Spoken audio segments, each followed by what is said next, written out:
the end of the week, and I feel like we're both a little tired. So Totally. we'll see. Well, if we sound a little off, you'll know why. Yeah. So, theme of our lot of shows this year have been around AI, and so we're going to circle back to AI yet again. Yet again. Today, we are going to talk about new business ethics around the use of AI.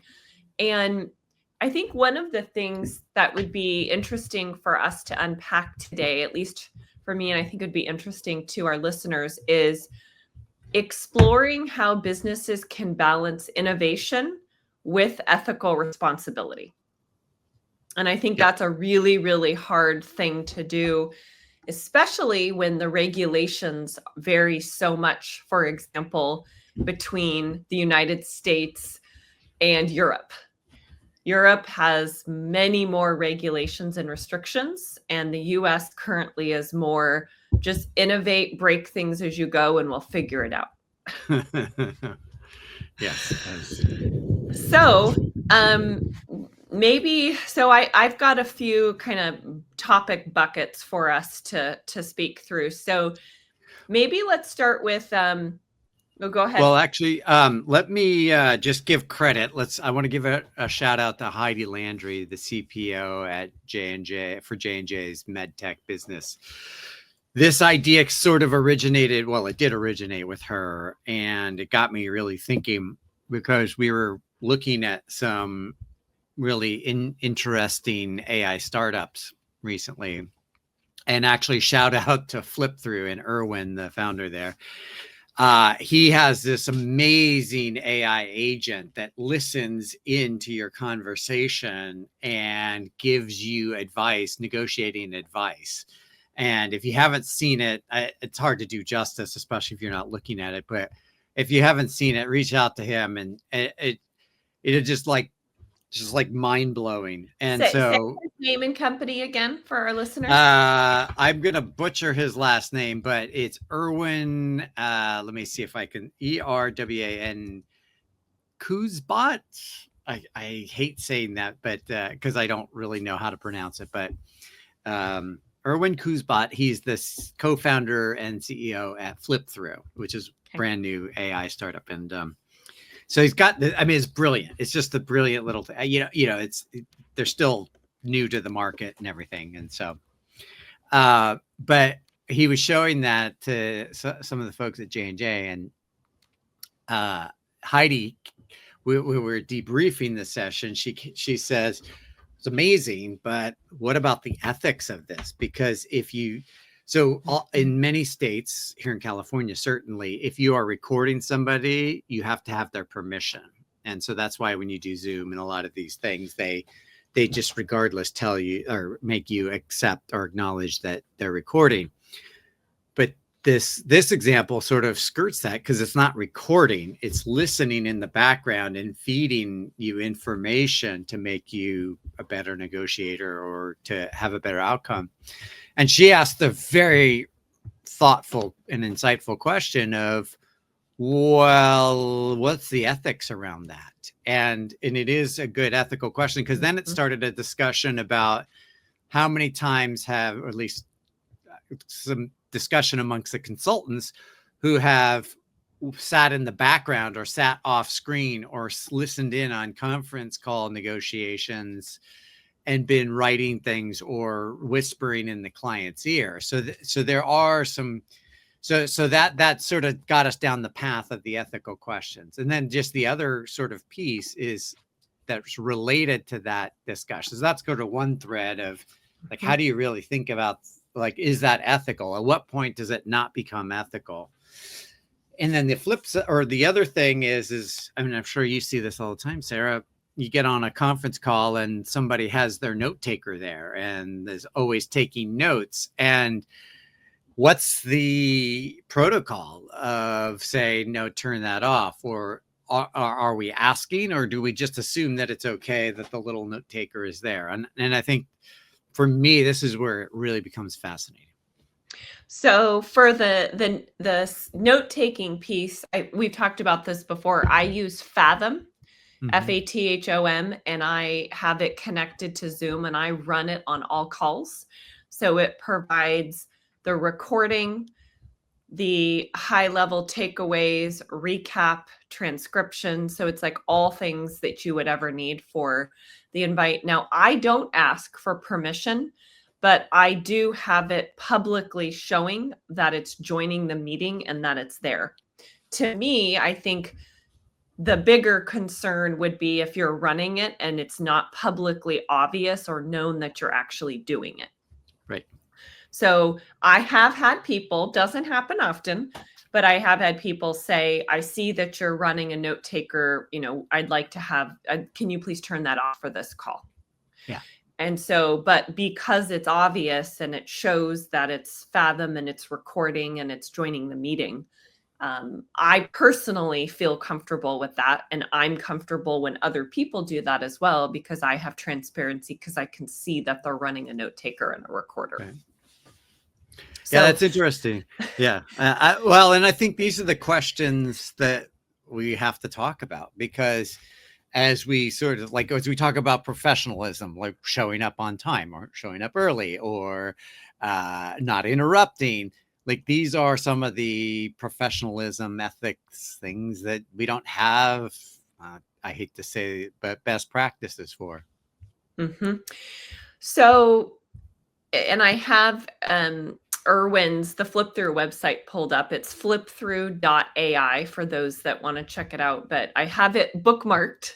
Super, super interesting, especially for some of my practitioner folks who are heavily involved in negotiations. I'm actually have a couple people I'm going to send this to after the recording. But this kind of goes in nicely to, I think, the topic of transparency and disclosure. And the questions I have around this are, should companies disclose when AI is being used? So for example, a couple big use cases for AI are coding and engineering. Mm-hmm. So a lot of organizations are now moving over at least some of the more basic coding to AI, and also for customer service. What is the right level, and when do you, or should you even be disclosing that it's being done by AI? Mm-hmm. Right? Is a important question. And then let's say we all agree that it does need to be disclosed. Then how do you communicate that? What does that look like? Well, and let me raise you. Let me see your developers and your customer service and raise you consultants.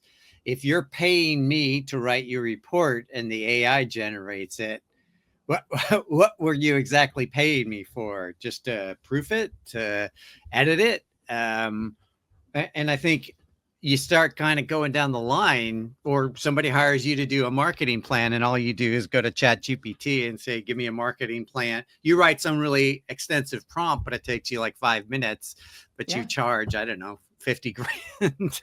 Like what?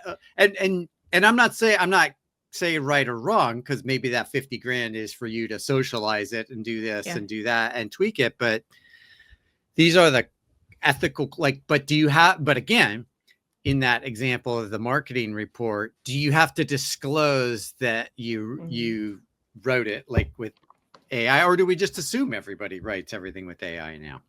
So an interesting case that I've heard come up in my world is PR firms are really struggling because a lot of the core of their work has historically come around press releases. Yeah. And now customers are saying, well, I can just write the press release myself with AI. We don't need you to do that.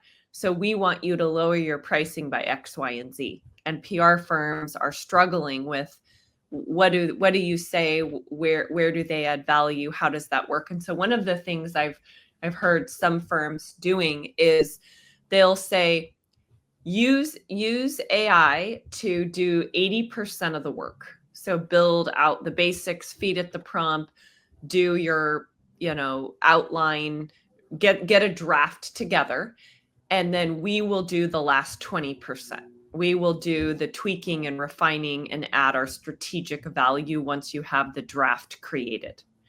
So I've heard some PR firms kind of leaning into that model. We in the consulting profession have the same exact problem, because it's fine if you do all that, but 20% does not make a high growth professional services firm, whether it's PR or consulting, because if that's all we're doing is that strategic 20%. On one hand, we talked about this a couple weeks ago. On one hand, it keeps you relevant, but it undercuts the entirety of the business model. And by the way, the other flip side of that is you're not growing juniors into the apprentice model. Mm-hmm. So then I would also throw in, so we've got transparency and disclosure challenges, and I don't know that we're going to solve those problems today on this podcast. Probably not. It's more of a throwing out the questions, things we need to be talking about and considering. I would also throw into the mix around privacy, consent, and data use. The data use is my hot button, as we also talked during the supplier data episode. So my question for here is, what are the ethical boundaries for using consumer data to train AI models? Well, yeah, that's, I think at least here in the US, the courts are going to decide that one, because there's been I mean, I'm sure, well, to be fair, there a lot of these very sophisticated AI models have been trained on a lot of copyrighted material. Now, how do we unwind that, and the ethics of that remain to be seen. And that's really that tech ethics, or for those of you that are the fans of the show Silicon Valley, that's the tethics debate. And so, yeah, I don't know the answer to that, but also the fact that people just consume all of our data, or sorry, not people, companies consume all of our data and profit off of it. And they have for decades. If you go back to your direct or your print days and direct mail, like they're buying all these data brokers are selling all of our individual data, and they were doing that long before the internet really existed as a commercial entity. So, mm-hmm. And then to throw into the mix even more is fairness, bias, and discrimination. Absolutely. Using AI. So AI models can amplify societal bias. And I think we've seen a couple very public examples of this from AI companies over the last few months. So how should businesses test and try to mitigate or minimize this as much as possible? Yeah, I agree. And I'm not sure, like, because that problem's been around for a good decade. Some of there are some really brutal examples around image classification and identification. So yeah, and by the way, there is a bias towards just the English language, but there is nuance and a whole bunch of other data sitting in other languages, especially in China and Japan and India, and those are significant populations. So we have this over indexing on US English, or maybe English, but like that's not the most spoken language in the world. Well, and are we talking about that primarily for US based companies? If we see, let's say, a flood of AI companies in India, are we going to see the same bias towards English? I think that is probably to be determined, right? Based on a lot of where people are based and what is the target consumer for that company.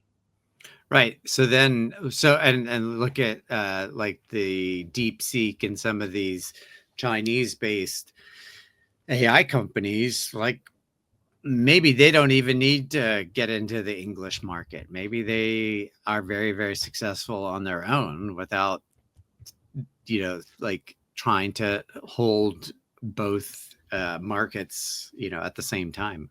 And again, I don't know. Mm-hmm. So one of the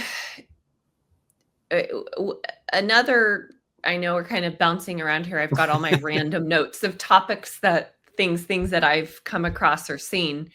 Another one is around labor automation and workforce impact. Yep.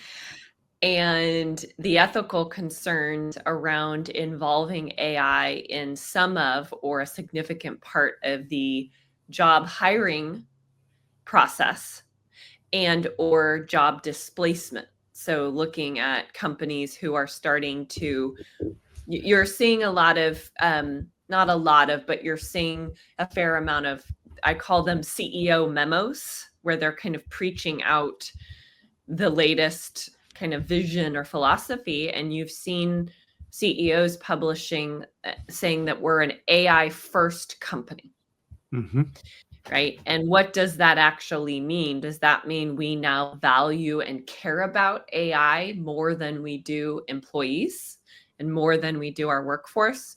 So there's a lot of things to figure out and unpack around the whole labor and workforce. Well, yes. And the question becomes, becomes thorny. So if you have 100 people and you reduce that 100 people down to 50 or 25, that's definitely like one ethical concern. But then there's this whole other question of these 5-person unicorns or these small companies that are never going to get beyond 5 or 10 people because they don't need it. As you alluded to, all the coding's being done by, agents and a couple of tech, engineers. So if you're never going to scale that, what about all the jobs that we avoided creating like that? And I don't think you can measure that as an ethical consideration, but it is. I mean, they don't work independently, because we've watched all the tech companies here in the Bay Area cut tens of thousands of jobs because those jobs are going away. And like and you look at the big tech companies here, like a Salesforce, like Google. I don't know, Google, Meta. Like if you were to rebuild those companies today, you wouldn't have a fraction of those people. And that I think that's tricky and thorny, because we're sort of talking about it in terms of job losses, but we're not really talking about the sort of follow-on effects. Mm-hmm. And here was an interesting, around this whole labor topic, an interesting class action lawsuit that I found. So Workday, actually, which is based here in the Bay Area, we probably both know folks who work there. Probably, yes. They are confronting a nationwide class action lawsuit alleging that its AI-powered hiring tools discriminated against job seekers aged 40 and older. The lawsuit claims that Workday's algorithm-based screening tools unfairly disadvantaged older applicants, raising concerns about age discrimination in AI-driven recruitment processes. So this whole case, which will be very interesting to see how the courts rule, underscores the importance of ensuring fairness and transparency in AI systems used for employment decisions. So I thought that was kind of an interesting real life example that Workday is facing right now. Well, and that's a great example, and it's very clear to see that one. But back to this whole job, like when you brought up the job loss, like losing jobs to AI, like that's squishier, because if you eliminate the job, like maybe legally okay, but it may be ethically dubious. But on the other hand, you can't force a company to not be profitable like you can't force the company's hand. And I'm not saying you should either. It is interesting. Like, we haven't confronted these issues. Yeah. So here's another one that is kind of big in the creative and marketing world. is IP attribution and creative ownership. Yeah. Who owns AI generated content? Yeah. I I don't even know the answer because it's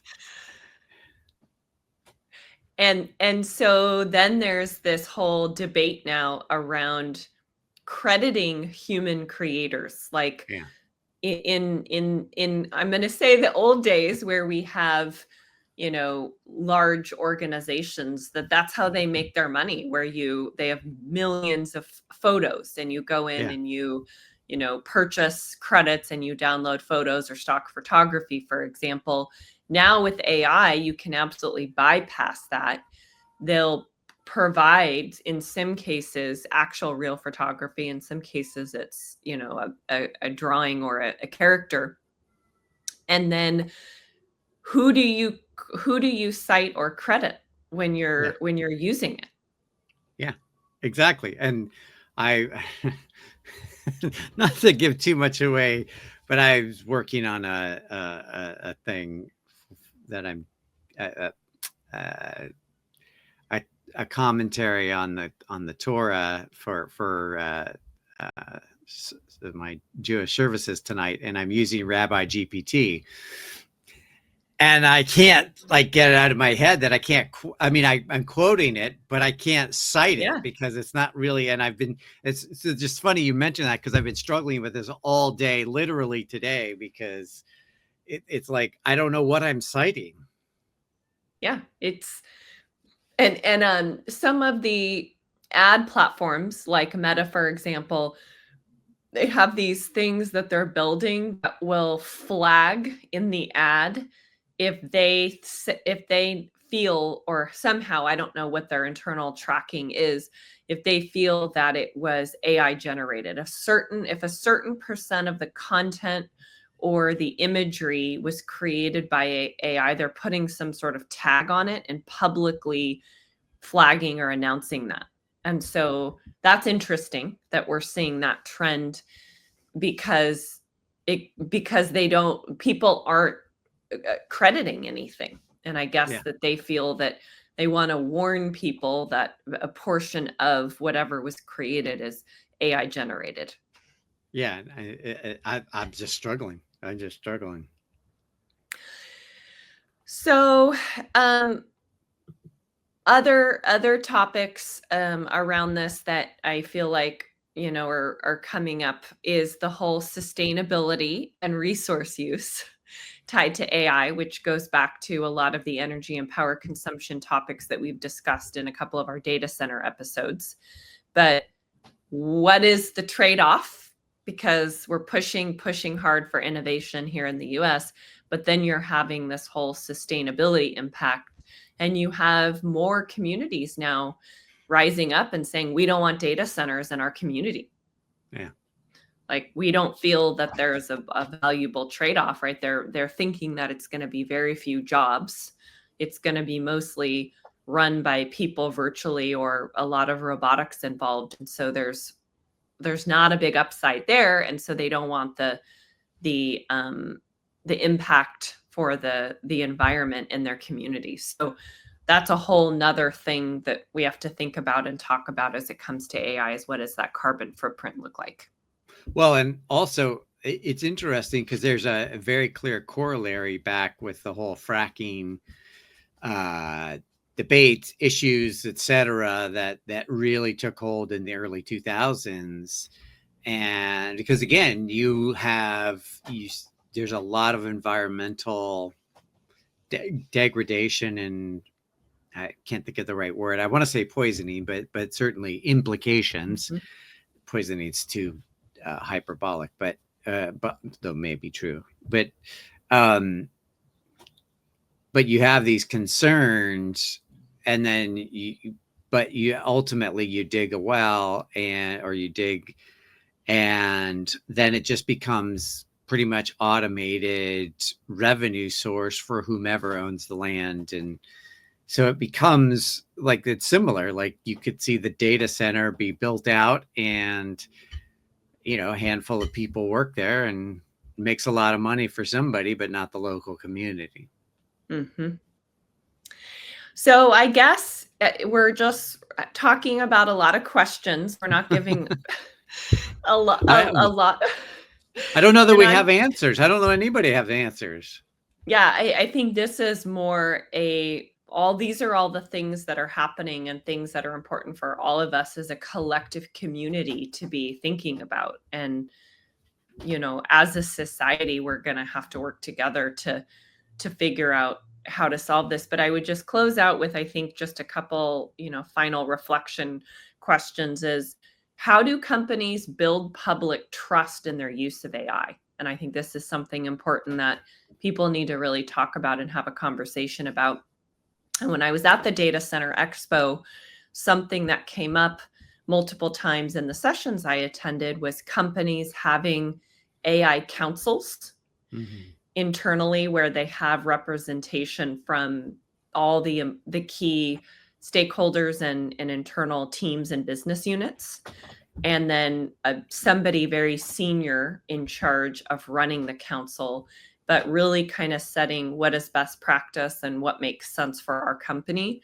And people that talked about it said that's been really helpful and impactful because you can quickly go down a rabbit hole as you start listening to podcasts and watching things on the news and reading all the stuff coming out about AI. It can be very overwhelming. So just something for people to think about internally at their companies. And then what does responsible AI look like even a year from now? I mean, I think we're going to see a lot of changes happening here even this year.